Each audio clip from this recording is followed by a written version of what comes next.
네, 창립 40주년을 맞이해서 지난 40년의 역사를 기록하기 위해 많은 분들이 수고하고 계십니다. 다큐멘터리도 제작하고 있고요. 또 40년사 책도 지금 만들고 있습니다. 이렇게 40년의 역사를 기록하려고 애쓰는 이유는요, 역사라는 것은 기록된 것만이 역사가 되기 때문입니다. 우리가 이순신 장군에 대해서 아는 이유는 이순신 장군에 대한 역사 기록이 남아있기 때문이에요. 예수님께서 십자가에 달려 죽으셨다는 것을 아는 것도 성경의 기록으로 남아있기 때문입니다. 과거에 아무리 훌륭하고 아름다운 일이 있었어도 기록이 남아있지 않으면요, 우리는 알 길이 없지요. 그래서 모든 역사는 기록된 역사입니다. 기록되지 않은 것들은 실제 일어났던 일이기는 하지만 역사가 될 수가 없습니다. 따라서 역사 기록의 중요성은 아무리 강조해도 지나침이 없습니다. 그런데요, 기록된 것이 역사다라는 이 사실은요, 한 걸음 더 나아가서 결국 모든 역사는 의미의 역사라는 것을 뜻합니다. 세상의 어떤 역사가도 일어났던 모든 일을 다 기록으로 남기지 않죠. 일어났던 일들 중에서 의미 있다고 여겨지는 일들만 기록으로 남깁니다. 여러분, 핸드폰으로 사진을 찍으시죠? 그런데 핸드폰 이 사진도 일종의 우리 개인의 역사 기록에 속하겠죠. 그런데 모든 순간을 다 사진으로 남기시는 분 계십니까? 그렇지 않습니다. 꼭 기념해야 할 순간에, 꼭 남겨두어야 할 순간을 사진으로 남겨요. 그 사진은 나에게 있어서 의미 있는 순간에 해당됩니다. 요한복음 21장 25절을 같이 한번 읽어볼게요. 시작. 예수께서 행하신 일이 이 외에도 많으니 만일 낱낱이 기록된다면 이 세상이라도 이 기록된 책을 두기에 부족할 줄 아노라. 아멘. 이 구절은요, 요한복음 제일 마지막 구절인데요, 요한 사도는 요한복음을 통해 예수님에 대해서 기록했습니다. 하지만 예수님께서 행하신 모든 일들을 다 기록한 것이 아니라는 거예요. 만약 그렇게 하려고 한다면 온 세상에 두기에도 부족한 그런 책, 방대한 책이 필요할 거라고 지금 말하는 것입니다.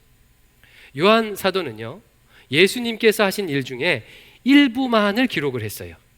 그러면 어떤 부분을 기록했을까요? 요한복음 20장 30절 31절 제가 읽어드리겠습니다.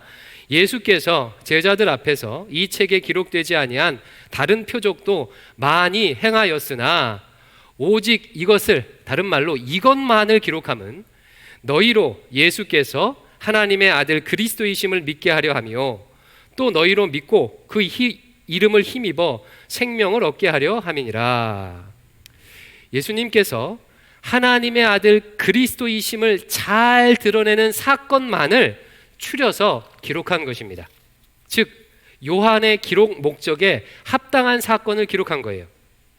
대광교회 40주년에 대한 역사 기록도 마찬가지입니다. 여러분, 40년은요, 날수로 따지면 14,600일이에요. 주수로 따지면 2080주입니다.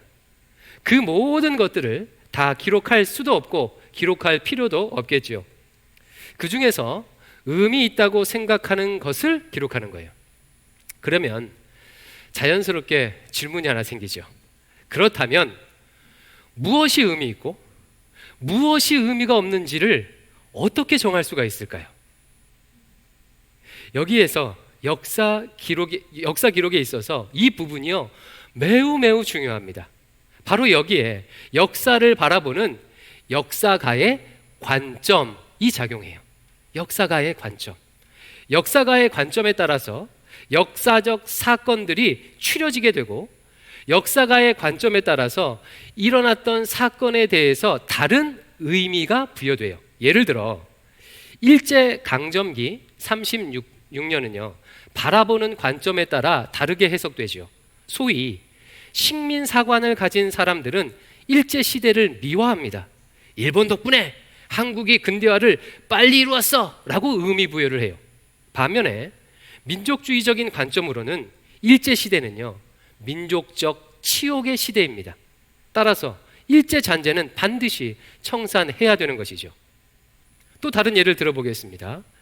2000년 전 골고다 언덕에서 일어났던 예수님의 십자가 사건은요, 유대인들이나 로마인들에게는 부끄러운 일이에요. 그들의 관점으로는요, 예수님의 십자가 사건은 흉악무도한 죄인의 죽음입니다. 하지만 그리스도인의 관점으로는 예수님의 십자가 사건은요, 인류를 구원한 위대한 사건이죠. 이처럼 같은 사건이라도 어떤 관점으로 보느냐에 따라서 다른 의미가 부여돼요. 관점에 따라서 역사가 추려지는 것입니다. 따라서 역사 기록에 있어서 역사가의 관점은요, 매우 매우 중요합니다. 이에 오늘은 대광교회 40주년을 어떤 관점으로 우리가 바라봐야 하는지를 좀 나누도록 하겠습니다. 이것을 위해서 성경이 역사를 바라보는 관점을 설교하려고 해요. 이 부분이 오늘 설교의 핵심입니다. 성경의 역사관이 무엇인가? 성경의 역사관이 무엇인가? 성경의 역사관을요, 한 문장으로 요약하면 이렇게 요약할 수가 있습니다. 저를 따라서 한번 말해 볼까요? 하나님께서 역사의 주인 되신다. 하나님께서 역사의 주인 되신다. 이것이 성경의 역사관을 한 문장으로 압축한 거예요. 성경은 하나님께서 역사의 주인 되신다는 관점으로 세상을 읽고 역사를 읽고 인생을 읽습니다. 요한계시록 21장 6절, 오늘 본문 한번 읽어보겠습니다. 시작. 또 내게 말씀하시되 이루었도다. 나는 알파와 오메가요, 처음과 마지막이라. 아멘.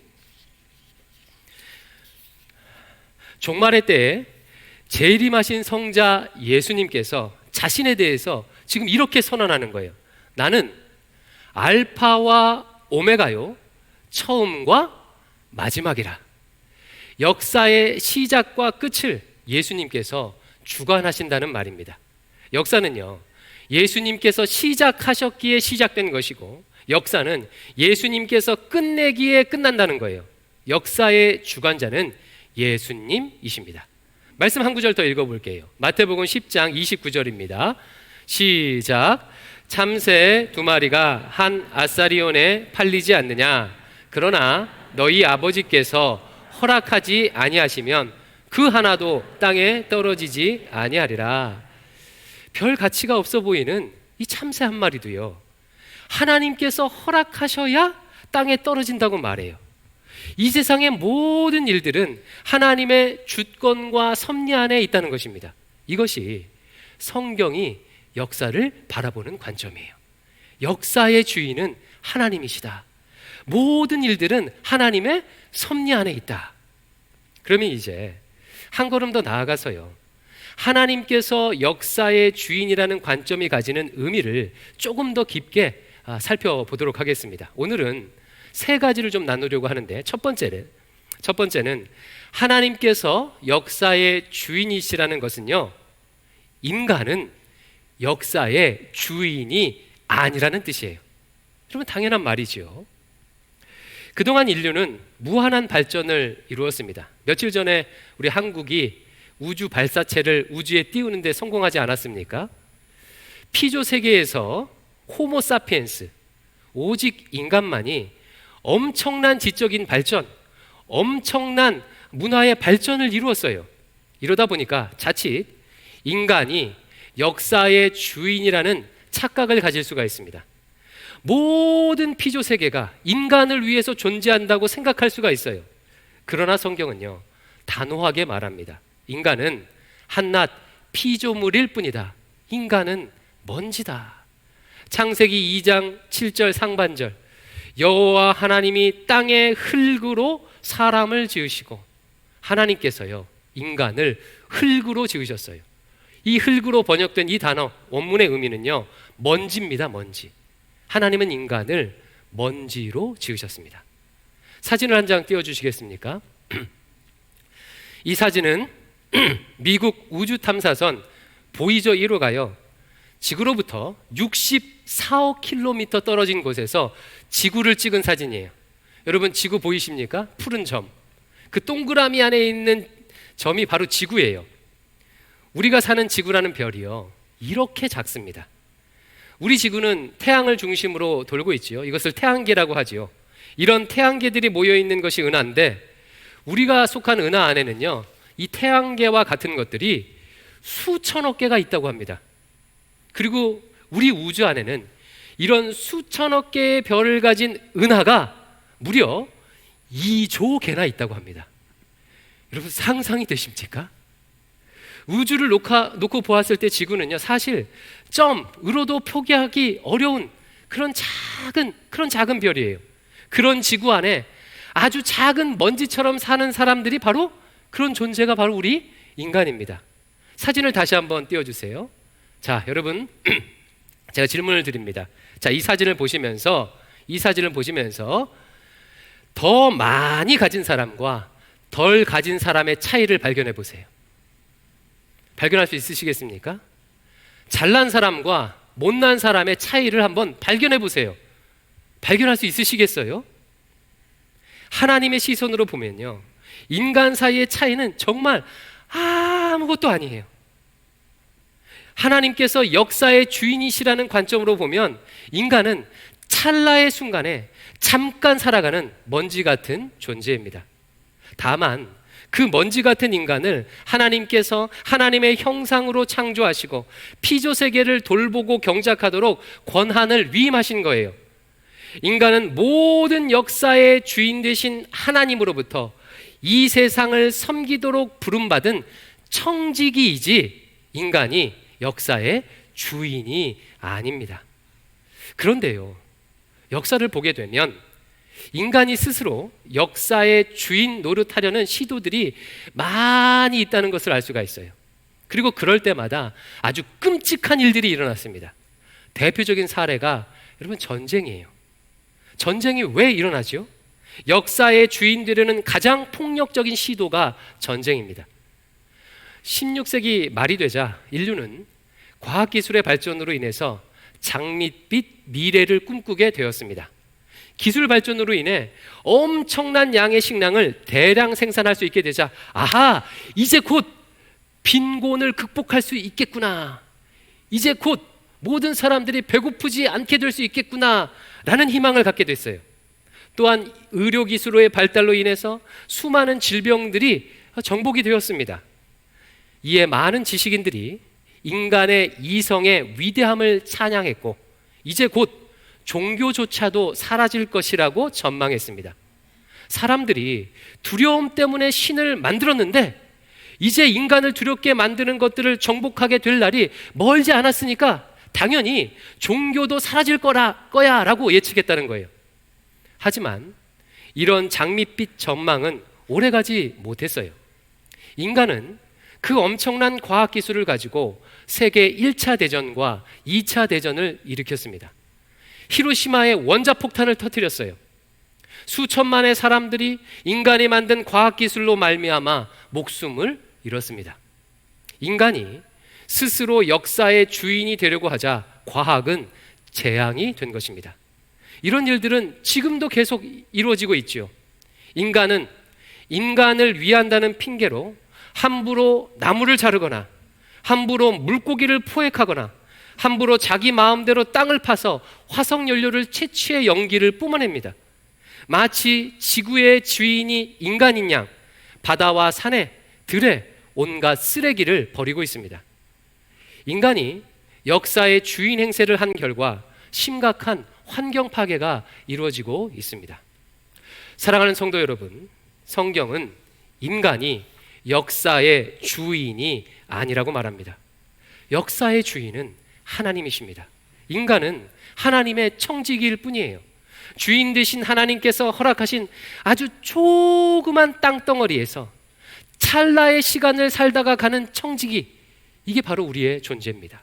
그러므로 이런 관점으로 역사를 바라보는 자는요, 하나님 앞에서, 자연 앞에서, 역사 앞에서 겸손할 수밖에 없어요. 인간이 많은 것을 이루어 놓은 것 같지만 사실은 하나님의 섭리와 돌보심이 있었기에 가능한 거지요. 만약 지구의 기울기가 1도만 더 삐뚤어지게 돼도 인류는 재앙을 맞습니다. 만약에 공전의 주기가 조금만 틀어져도 인류 문명은요, 하루아침에 사라져버리는 거예요. 온 세상을 창조하시고 지금도 그 세계를 보존하시는 하나님의 손길이 있기에 역사의 시계는 돌아가고 지금 우리가 살고 있는 것입니다. 이런 관점으로 대광의 지난 40년의 역사를 바라보게 되면요, 대광교회의 40년은 역사의 주인 되신 하나님의 인도하심의 결과일 수밖에 없습니다. 우리가 계획하고 우리가 대광교회를 세운 것 같지만 하나님께서 열매 맺게 하시고 하나님께서 세우셨어요. 그러므로 지난 40년을 바라보면서 겸손해지게 됩니다. 뿐만 아니라 이런 먼지 같은 우리들을 통해서 이렇게 아름다운 교회를 세워주셨기에 감사하게 되고 그 하나님 앞에 자부심을 갖게 되는 거예요. 두 번째로요, 하나님께서 역사의 주인이 되신다는 것은요, 역사는 눈에 보이는 것이 전부가 아니라는 것을 뜻해요. 역사의 주인 되신 하나님은 어떤 분이십니까? 하나님은 일종의 존재물이 아니지요. 미켈란젤로가 시스티나 성당에 그려놓은, 벽화에 그려놓은 수염난 할아버지가 하나님이 아니에요. 하나님은 영이십니다. 모든 존재하는 것들이 존재하도록 하는 존재의 근원이세요.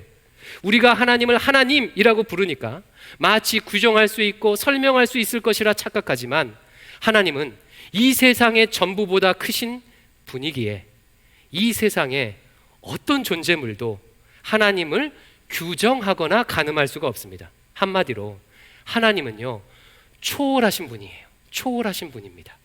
그런데 그 초월하신 하나님께서 시간과 공간, 즉 현상의 세계에 자신의 뜻을 펼치셨다는 거예요.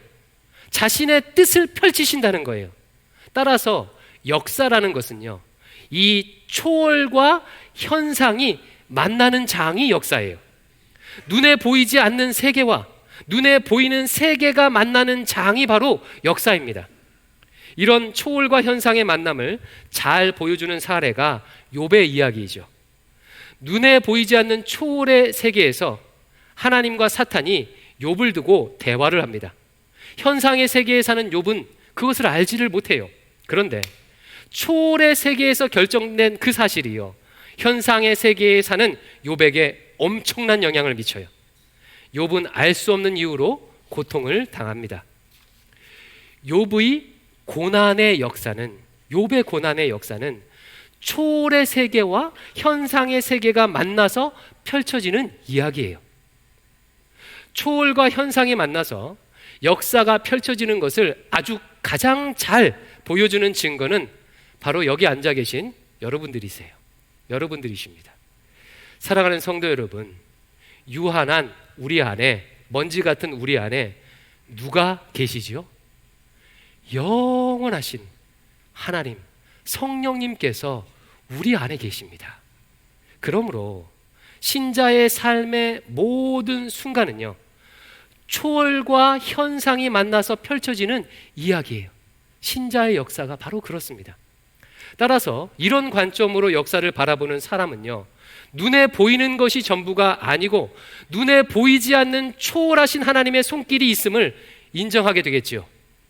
대표적인 예가 야곱의 아들 요셉이에요.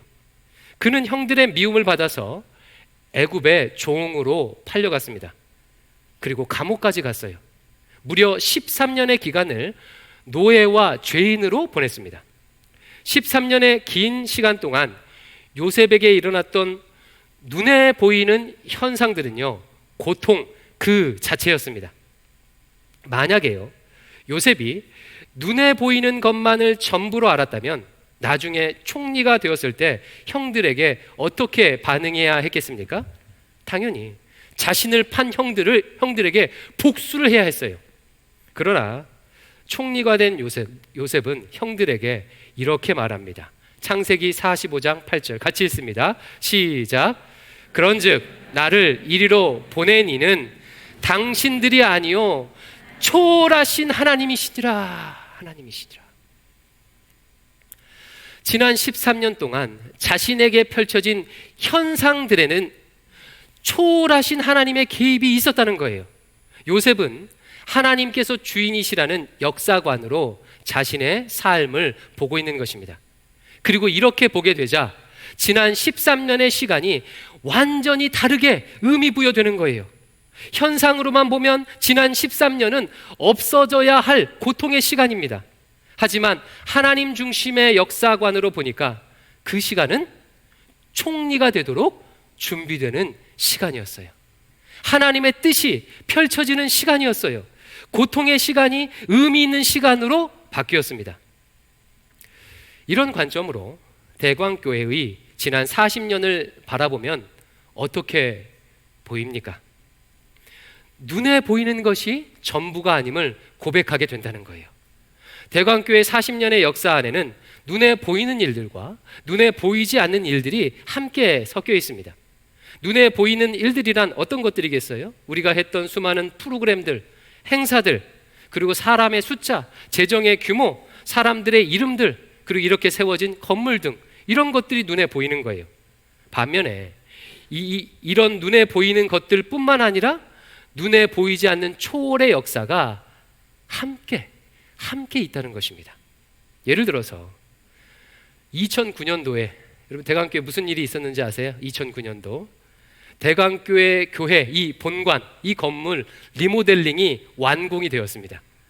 이것은 눈에 보이는 현상으로서의 역사지요.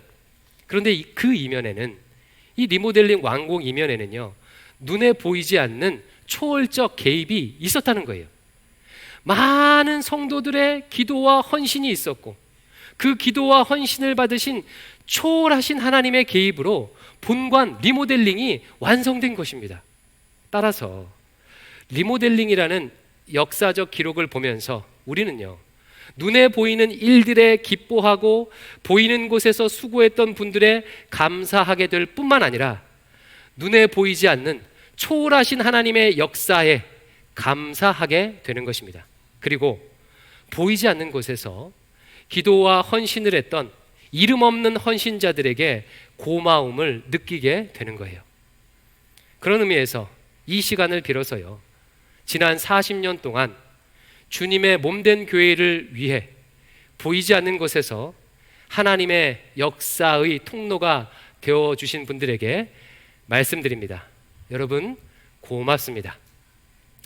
마지막으로 세 번째요, 하나님께서 역사의 주인 되신다는 것은요, 결국 역사는 하나님의 뜻이 이루어진다는 것을 의미해요. 하나님의 뜻이 이루어진다. 창세기 1장 1절, 태초에 하나님이 천지를 창조하시니라. 아멘. 역사는요, 하나님의 창조로 시작이 되었습니다. 하나님께서 세상을 창조하셨다는 것은 만드신 목적이 있다는 것을 의미합니다. 이렇게 목적을 가지고 창조된 세계는요, 다음과 같이 끝을 맺게 돼요. 어떻게 끝나는지 보세요. 21장 6절 다시 한번 읽습니다. 시작. 또 내게 말씀하시되 이루었도다. 나는 알파와 오메가요, 처음과 마지막이라. 이 말씀 보니까 예수님께서 역사의 종말에서 이렇게 선언하시죠. 이루었도다. 이루었도다. 여러분, 왜 역사가 끝나게 되는 것입니까? 단지 시간이 끝나서, 시간이 다 돼서 끝나는 게 아니에요. 온 세상을 창조하신 하나님의 뜻이, 창조의 목적이 다 이루었도다, 이루어졌기 때문에 역사가 끝나게 되는 거예요. 목적을 가지고 세상을 창조하신 하나님께서 그 목적을 다 이루시니 세상의 역사는 끝이 나는 것입니다. 그러므로 역사는요, 하나님의 뜻이 성취되는 과정, 이게 역사예요. 하나님의 뜻이 성취되는 과정이 역사입니다. 제가 부교육자 시절이었을 때 원로 목사님께서 부교육자들에게 자주 이런 말씀을 해주셨어요. 결국 될 일은 돼. 그러니까 기도해. 여러분, 될 일은 된다. 무슨 뜻입니까? 그 일이 하나님의 뜻이라면 될 수밖에 없다는 거예요. 반대로 하나님의 뜻이 아니라면 안 된다는 거예요. 따라서 그 하나님의 뜻이 나타나도록, 하나님의 뜻이 나타나도록 기도하라는 것입니다. 그러므로 사랑하는 성도 여러분, 의미 있는 인생이란 이 하나님의 뜻을 발견해서 자신의 삶에 그 하나님의 뜻을 이루는 인생이 의미 있고, 그와 같은 역사가 의미 있는 역사예요. 먼지에 불과한 나를 창조하신 하나님의 목적이 무엇인지를 깨닫습니다. 하필 이 대한민국 땅에, 하필 이런 부모 밑에서 태어나, 하필 이런 성격과 이런 은사와 달란트를 가지고, 하필 이런 사람들과 함께 하신 하나님의 뜻을 깨달아요. 그리고 그 뜻을 이루기 위해서 서 있는 그 자리에서 사랑합니다. 사랑하기에 복음을 전하고, 사랑하기에 인내하고, 사랑하기에 베풀고 나눕니다. 이런 나를 통해서 생명과 자유의 역사가 나타나게 됩니다. 하나님의 뜻을 이루는 거예요. 바로 이런 인생을 산 사람의 역사가 의미 있는 역사입니다. 반면에 사탄 마귀는 이것을 계속해서 방해해요. 부모를 통해서 그에게 상처를 주어서 자신의 인생을 저주하게 만들어요. 왜 내가 태어났나? 왜곡된 사회 시스템과 타락한 문화를 통해서 나의 나된 것을 수치스럽게 여기게 만듭니다. 내 인생 살지 못하고 자꾸 다른 사람 인생 흉내내도록 만들어요. 내가 서 있는 이곳은 버려진 곳이고, 내가 만나는 사람은 나를 고통케 하는 사람들이에요. 따라서 사랑하는 삶이 아니라 어떻게든 그들보다 더 많이 가지도록, 더 높이 올라가도록 부추겨요. 이로 인해서 주변이 고통합니다. 하나님의 뜻과 반대되는 삶, 반대되는 역사가 바로 이와 같은 삶이에요. 그러면 하나님의 뜻이 이루어진다는 관점으로 지난 40년의 역사를 어떻게 볼 수가 있을까요? 하나님의 뜻의 관점으로 지난 40년의 역사를 본다면 지난 40년의 대광교회의 역사를 마냥 미화하려고 하지 않겠지요. 보통 기념하려고 하는 사람들은요, 잘한 것, 좋은 것만을 기념하려고 하는 경향이 있습니다. 그러나 역사의 주인이 하나님이시고 하나님의 뜻을 이루는 것이 중요하다면 지난 40년을 돌아보면서 하나님의 뜻에 어긋난 부분이 있다면 회개해야 합니다.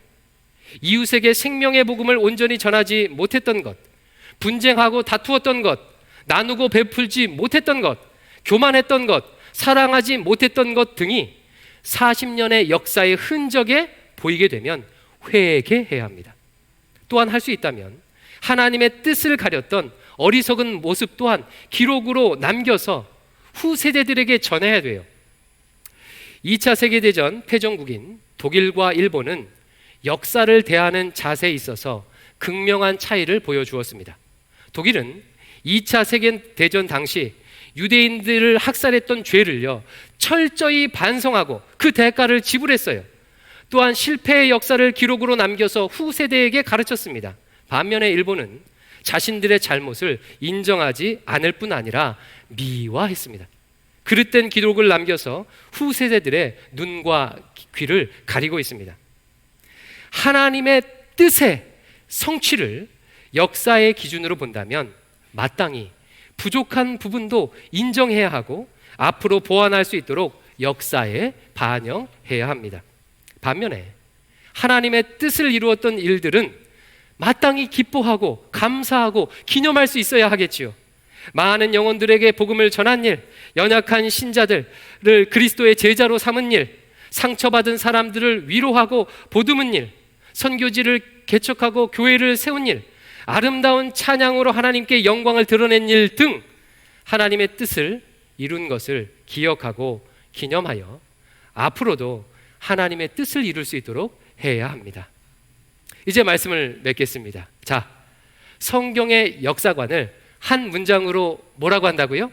하나님께서 역사의 주인이시다. 하나님께서 역사의 주인이시다. 이 관점이 내포하는 세 가지 의미가 뭐라고 했습니까? 첫째, 인간은 역사의 주인이 아니다. 청지기일 뿐이다. 둘째, 역사는 눈에 보이는 것이 전부가 아니다.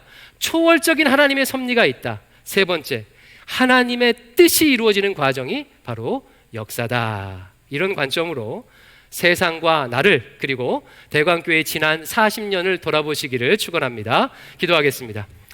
아버지 하나님, 오늘 말씀을 통하여서 어떤 관점을 가지고 어떤 안경을 쓰고 나의 인생을, 이 세상을, 또 대광교회 40년을 바라보아야 하는지 말씀하여 주시니 감사합니다. 하나님께서 역사의 주인 되신다는 것을 온전히 인정하고 그 하나님의 마음으로, 하나님의 시선으로 세상과 역사를 잇는 대광교회 성도들 되도록 인도하여 주시옵소서. 예수님 이름으로 기도드립니다. 아멘.